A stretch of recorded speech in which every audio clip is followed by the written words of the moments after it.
Hello dear students, welcome to your own study platform Concept Corridor and I am your mentor Yogita Dhami. So today we are here going to find out the NCERT solutions of chapter 6 for class 7 science, that is adolescence, a stage of growth and change. बेटा इस chapter का one shot already upload हो चुका है. If you have not seen, link is given in the description. अगर concept की clarity चाहिए then you need to watch that one shot. उसके बाद come for these NCERT solutions, you will be through with the concept. ठीक है, for this video let's get started and here we go with the first question. Ramesh, an 11-year-old boy, developed a few pimples on his face. His mother told him that this is all because of ongoing biological changes in his body. बेटा रमेश कितने साल का है? 11 year. So it means he is an adolescent. और adolescence age में pimples are very common. Yes. अब उसकी मम्मा ने क्या बताया? That this is all because of the biological changes in his body. What biological changes? What biological changes she is talking about? Puberty. बेटा puberty में बहुत सारे हार्मोन्स का सिक्रेशन होता है बॉडी के अंदर. That's why it is a biological change. ठीक है. Now let's read the question. What could be the possible reason for the development of these pimples on his face? बेटा पिंपल्स क्यों हो रहे हैं फेस पे, ये आपको बताना है. अब यहाँ पर अगर आप ये लिख के आ गए because Ramesh is an adolescent, तो आपको मार्क्स नहीं मिलेंगे. बिकॉज एडोलेसेंट तो है बट पिंपल क्यों हुए, आपको वहां तक जाना है कि वाई पिंपल्स. ठीक है. तो यहाँ पे आंसर कैसे लिखोगे आप? During the adolescent age, the oil glands which are present in your skin are highly active. और अगर एक्टिव होंगे तो क्या होगा? ज़्यादा सिक्रेशन होगा ऑयल का. Now when there is an excess of oil on your skin pores might get clogged. और अगर क्लॉग हो गए तो वहाँ पर बैक्टीरियल इन्फेक्शन के चांसेस बढ़ जाते हैं जिसके वजह से पिंपल होते हैं. So this is the answer. Step wise आपको पूरा बताना पड़ेगा. ठीक है. देखो, during this age, the excess of oil secretion takes place from the oil glands on the skin. Now, excess of oil sometimes blocks the skin pore. उससे क्या होगा? Allowing the bacteria to grow and leading to the pimple. तो यहाँ से हम pimple तक पहुँचते हैं इस तरीके से. Understood? Now, next question. What can he do to get some relief from these pimples? बेटा इन पिंपल से उसको रिलीफ कैसे मिल सकता है? देखो ठीक तो पूरे होते नहीं है ना, but at least what he can do not make it worse. और वो क्या कर सकता है इसके लिए? Don't touch the pimples, avoid popping out the pimple, है ना. उसके अलावा drink a lot of water, eat healthy food, wash your face regularly. तो इनमें से आप कोई भी यहाँ पे लिख सकते हो. ठीक है. देखो, avoid touching and popping, keep your face clean, eat healthy food and drink a lot of water. Clear? चलो next question. Which one of the following food groups would be a better option for adolescence and why? इनमें से कौन सा better option है? सबको पता है इसका आंसर, है ना. सेकंड वाला. Now why? You need to answer why also. बेटा एडोलेसेंट एज में क्या होता है? Rapid growth and development.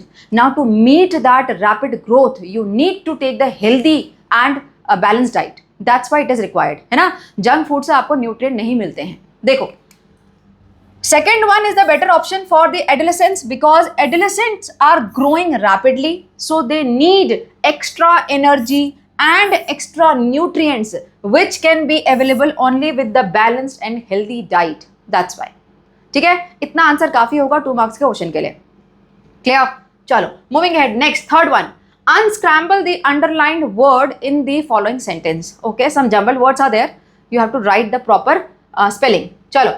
The discharge of blood in adolescent girls which generally occurs every 28 to 30 days. बहुत easy आंसर है इसका. क्या होगा? मेंस्ट्रुएशन, है ना. जो ब्लड डिस्चार्ज होता है गर्ल्स में आफ्टर 20 to 30 डेज को हम मेंस्ट्रुएशन बोलते हैं. स्पेलिंग क्या होगी?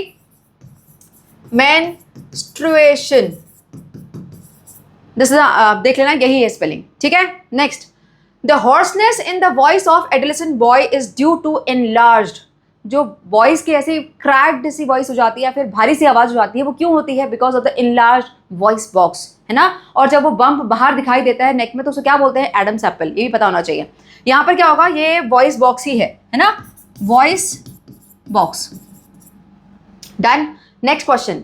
Secondary sexual characters are natural sign that the body is preparing for adulthood and mark the onset of puberty, है ना. इससे ये पता पड़ता है कि प्यूबर्टी स्टार्ट हो गई है. देखो, प्यूबर्टी.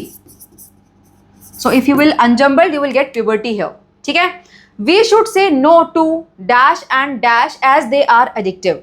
क्या है ये हार्मफुल सब्सटेंस है. स्पेलिंग से पता पड़ रहा है ये एल्कोहल होगा, ये ड्रग्स है ना. So we should say no to alcohol and drugs as they are harmful or addictive substance. Easy है ये वाला question.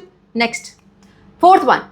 Shalu told her friend adolescence brings only physical changes like growing taller and developing body hair. Is it true? Adolescence only brings the physical changes? Of course not. बेटा adolescence में तो और भी कई सारे चेंज होते हैं, behavioural change होता है, इमोशनल चेंज होता है ना. Now is she correct? So हमने इसका आंसर बता दिया, no she is not correct. What would you change in this description for adolescence? Okay बेटा, जो उसने डिस्क्रिप्शन दिया एडोलेसेंस का, इसमें और क्या आप ऐड कर सकते हो? तो आपका पहले तो आंसर होगा no she is not fully correct. Adolescence में सिर्फ फिजिकल चेंज नहीं होते, there are lots of behavioural and emotional and social changes also, है ना. हमने सारा डिस्कस किया था वन शॉट में. तो यहाँ उनमें से आप कुछ भी लिख सकते हो बेटा. अब यहाँ पे इसने बताया फिजिकल चेंज में जैसे growing taller and developing body, तो आप बता दो इमोशनल चेंज में जैसे कि आप बहुत ज़्यादा इस टाइम पे मूड स्विंग्स होते हैं, है ना, इमोशनल चेंज में आ जाएगा. यस, बिहेवियरल चेंज में आप लिख सकते हो there is too much of aggressiveness, बहुत जल्दी गुस्सा आता है. यस, सोशल चेंज में आप लिख सकते हो there is too much of increase activity in the friend circle.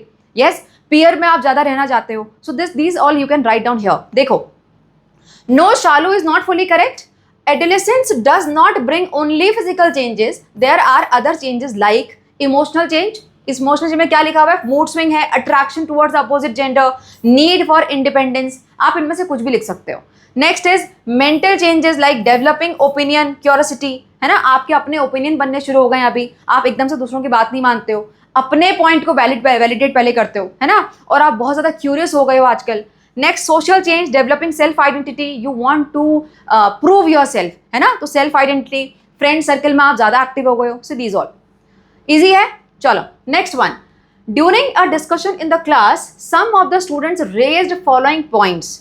What questions would you ask them to check the correctness of these points? What question would you ask? बेटा class में कोई discussion चल रहा है, उनमें से कुछ बच्चों ने आपको ये पॉइंट्स दिए हैं दोनों. Now you have to give the counter questions. तो बेसिकली आपका आंसर जो होगा उसमें क्वेश्चन ही आपको लिख के देने हैं. ठीक है, अब पहले स्टेटमेंट पढ़ते हैं. Adolescents do not need to worry about behavioural change. Really बेटा, एडोलेसेंस में तो बिहेवियरल चेंज को चेक पे रखना पड़ता है ना. You need to worry about behavioural change because right now you are undergoing through emotional turmoils. इतने सारे इमोशंस होते हैं, वो भी एक्सट्रीम. तो अगर आप अपना बिहेवियर चेक में नहीं रखोगे तो then you might go very much wrong. Yes, so you need to worry. अब इसका काउंटर क्वेश्चन क्या हो सकता है? बताओ क्या काउंटर क्वेश्चन करोगे? You can ask then what about the aggressive behavior of the adolescent? Then is it okay to have aggressive behavior of adolescents? है ना, adolescent में यूजुअली क्या होता है, बहुत जल्दी गुस्सा आ जाता है उनको. तो ये सही है क्या? ये क्वेश्चन हो सकता है. इसके अलावा बेटा इमोशनल टर्मोइल जो है, जैसे आपको बहुत ज़्यादा स्ट्रेस होता है इस टाइम पे, है ना, और you are having this mood swings. So how to handle these kind of situation? Yes, so such type of question you can write here. देखो, then how would you suggest to handle the mood swings and stress? Is it okay to have aggressive behavior of the adolescents? है ना, ये कुछ question मैंने लिख के दिए हैं. इसके अलावा आप भी कुछ अपने आप सोच सकते हो. ठीक है. Next, if someone tries a harmful substance once, they can stop any time they want. No, this is wrong. बेटा harmful substance की definition क्या है? Such substance which are not only harmful for your physical and mental health, but they are addictive also. है ना, उनका addiction हो जाता है. तो एडिक्शन हो गया, इसका मतलब you can not stop any time you want, क्योंकि उसके बाद एक या दो बार लेने के बाद आपको फिर अर्ज शुरू हो जाती है उसकी, है ना, it is difficult to stop. तो यहाँ पर आप काउंटर क्वेश्चन क्या करोगे इस पर्सन को? आप बोल सकते हो then why these harmful substance are called addictive substance. आप इनको हार्मफुल सब्सटेंस को एडिक्टिव सब्सटेंस हम क्यों बोलते हैं फिर, अगर ऐसा है तो, है ना, अगर उनको आप कभी भी स्टॉप कर सकते हैं then we should not call them addictive, है ना. This is the first question. और क्या हो सकता है? Then why do we emphasise on saying no for the first time? Yes, हम हमेशा बोलते हैं कि पहली बार में नो बोलो, तो इतना एम्फसाइज क्यों कर रहे हैं अगर कभी बाद में मना कर सकते हैं, है ना. So this is the second question. और क्या हो सकता है बेटे? Substance abuse. हमने जब वन शॉट पढ़ा था, मैंने बताया था सब्सटेंस अब्यूज पे क्वेश्चन पक्का आएगा, है ना. तो substance abuse, what do you mean by substance abuse? Then what is substance abuse? when the person start taking these harmful substance regularly because of the urge they feel after taking these once. एक बार लेने के बाद जो वो अर्ज feel होती है और उसके वजह से जब ये सब्सटेंस लगातार यूज में आने लग जाते हैं किसी by any person, this is called substance abuse, है ना. तो यहाँ पर आप इस पर्सन को काउंटर क्वेश्चन कर सकते हो, then what do you mean by substance abuse. ठीक है, देखो क्या आंसर हो सकते हैं आपके. Then why such substance are called addictive. है ना, क्यों एडिक्टिव बोलते हैं? What do you mean by substance abuse, ये क्वेश्चन हो सकता है। Why health experts strongly warns against just trying one, health experts या डॉक्टर हमेशा आपको वार्न क्यों करते हैं इस लाइन से कि सिर्फ एक बार ट्राई कर लो, इस लाइन से आपको बच के रहना, ऐसा क्यों बोलते हैं, है ना? So these are some of the counter questions. Clear? चलो, going for the sixth one. Adolescents sometimes experience mood swings. On some days they feel very energetic and happy, while on other days they may feel low. What other behavioral changes are associated with this age? बेटा adolescent age में बहुत सारे behavioural change होते हैं, उनमें से एक जो मूड स्विंग होता है वो उसके बारे में ऑलरेडी क्वेश्चन में मेंशन्ड है। Now you have to give some other behavioural changes also, है ना? अब इसका आंसर करने के लिए बेटा खुद को देख लो, खुद में जो आपके बिहेवियर चेंज आ रहे हैं उनको यहाँ पे लिख सकते हो आप, है ना? क्या बिहेवियर चेंज आ रहे हैं? Nowadays you want to be with your friends rather than your family, है ना? आपका फ्रेंड सर्कल बहुत एक्टिवेटेड है राइट नाउ। उसके अलावा और क्या होगा? There is too much of attraction towards the opposite gender, है ना? You are curious, so these are the behavioral change। और क्या हो सकता है? आपके जितने भी इमोशंस है ना अभी वो बिल्कुल इंटेंस में चल रहे हैं। अगर आपको जरा सा भी सैडनेस फील होगी तो आप उसको बहुत ज्यादा दिखाते हो अकॉर्डिंग विद योर बिहेवियर, है ना? So too much intense behaviour according to the sadness, happiness, anger, everything. ठीक है? So these are some of the points that you can mention. देखो, apart from mood swings, adolescents experience many other behavioral changes like spending more time with friends, questioning and developing opinion। आप आजकल हर बात पे question करते हो, why not this, है ना? तो आपके अपने ओपिनियन बनने लग गए हैं। So behavioural change. Strong emotions like anger, happiness, sadness can be intense, इसके अकॉर्डिंग आपका बिहेवियर बिल्कुल इंटेंस हो सकता है। Desire for independence, now you want to make your own decision, आपको नहीं चाहिए कि आपको हर कोई बार बार आके बताए, आप अपना काम खुद करना चाहते हो, है ना? तो डिजायर फॉर इंडिपेंडेंस। क्लियर? चलो, going for the seventh one. While using toilet, Mohini noticed that used sanitary pads were scattered near the bin. Mohini washroom में गई होगी, उसने वहां पर scattered used sanitary pads देखे. Now she got upset and shared her feeling with the friends. They discussed the importance of menstrual hygiene and healthy sanitary habits. What menstrual hygiene and sanitary habits would you suggest to your friends? बेटा आप क्या suggest करोगे? आप पहले तो menstrual hygiene को देख लेते हैं. बेटा मेंस्ट्रुअल हाइजीन मेंटेन करने के लिए क्या चाहिए? You need, the girls need to use proper sanitary pads और reusable cloth pads while menstruation, है ना? तो इससे आप मेंस्ट्रुअल हाइजीन मेंटेन कर सकते हो. Now what about the sanitary habits? Sanitary habits के लिए मीन्स आपके आसपास के क्लीनिनेस के लिए you need to throw the used this sanitary pads properly in the dustbin by wrapping them in the newspaper. ऐसे ओपनली नहीं फेंकना चाहिए, है ना? उसके अलावा डोंट फ्लश देम ऑफ.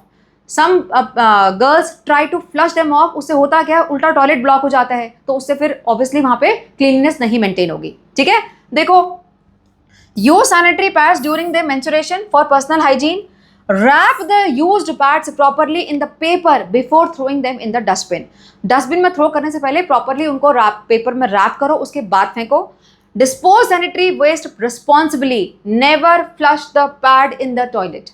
ठीक है? So these are some of the points that you can suggest to your friend. Clear? Going for the next one. Mary and Manoj were classmates and good friends. Okay? On turning 11, Mary developed a little bulge on the front of her neck. She visited the doctor who gave her medication and asked to take the iodine-rich diet.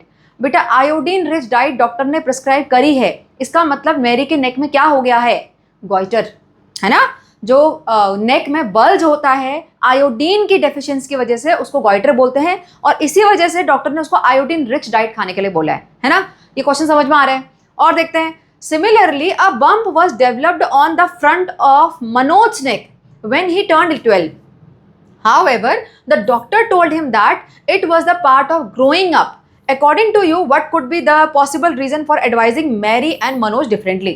बेटा Mary को क्यों ऐसा हुआ? Because उसको iodine deficiency हुई थी, वो goitre था, इसीलिए डॉक्टर ने उसको आयोडीन रिच डाइट खाने के लिए बोला. बट मनोज के नेक में जो बल्ज है वो क्या है? That is the Adam's apple, है ना? बॉयज में जो वॉइस बॉक्स की ग्रोथ हो जाती है उसकी वजह से बाहर बल्ज हो जाता है नेक में, and that is Adam's apple, and that is very much normal. It is a normal part of the growth, है ना? इसीलिए डॉक्टर ने उनको एडवाइस अलग अलग किया. देखो आंसर कैसे लिखेंगे. The bulge on Mary's neck was likely a goiter which happens due to the lack of iodine in the body. Or Manoj, while the bump on the Manoj's neck was more likely an Adam's apple, it happens due to enlarged voice box and it is a normal sign of adolescence. ठीक है? That's why Mary and Manoj were advised differently by the doctor. Understood? Very very good question and it can come under 2 or 3 marker. ठीक है? देखो, question number 9. During adolescence, the boys and girls undergo certain physical changes, a few of which are mentioned below. बेटा यहाँ पर कुछ changes दिए हुए हैं जो कि बॉयज एंड गर्ल्स में देखे जाते हैं. अब साथ में एक टेबल भी दिया हुआ है. Now what you to do, categorize these changes in the table given below. तो यहाँ टेबल में क्या है, observe only in boys, observe only in girls and common in boys and girls. Okay बेटा, इन चेंजेस को आपको categorise करना है. वन शॉट में मैंने आपको बताया था बेटा, कुछ चेंजेस ऐसे होते हैं जो गर्ल्स एंड बॉयज में दोनों में देखे जाते हैं, और some changes are there which are particularly can be observe only in boys और गर्ल्स. ठीक है, तो आपको यहाँ आइडेंटिफाई करना है कि आप कौन सी कैटेगरी में उसको रखेंगे. ठीक है, देखते हैं. Change in voice. बेटा change in voice is both in girls and boys. अब कई बच्चे यहाँ पे आर्ग्यूमेंट करते हैं मैम नहीं, ज़्यादा तो बॉयज़ में होता है. बेटा ज़्यादा बॉयज़ में होता है, लेकिन गर्ल्स में आप इग्नोर नहीं कर सकते हो, गर्ल्स में भी होता है, भले ही कम होता है ना. तो change in voice is a change which can be seen both girls and boys, but boys में ज़्यादा प्रोमिनेंट होता है ना. तो इसको हम यहाँ लिखेंगे. अगर इसकी जगह पर चेंज इन वॉइस की जगह पर यहाँ पर होता इनलार्ज्ड वॉइस बॉक्स, या फिर यहाँ पर होता एडम्स एप्पल, तब आप स्पेसिफिकली इसको बॉयज़ वाली कैटेगरी में लिखते हैं, क्योंकि एडम्स एप्पल ज़्यादातर सिर्फ बॉयज़ में ही देखा जाता है, इतना ज़्यादा बल्ज गर्ल्स में नहीं देखा जाता है ना. गर्ल्स में अंदर से वॉइस बॉक्स का इनलार्जमेंट होता है, लेकिन बॉयज़ के जितना नहीं होता, लेकिन होता है. तो इसीलिए यहाँ पर आप चेंज इन वॉइस को दोनों के कैटेगरी में लिखोगे, बॉयज़ एंड गर्ल्स. फिर से बता रही हूँ, एडम्स एप्पल होगा तो सिर्फ बॉयज़ में आएगा. ठीक है, change in voice girls and boys both में. ठीक है, next development of breast. Development of breast only in girls, तो यहाँ पर बी इधर आ जाएगा. Growth of moustache boys obviously, so C hair.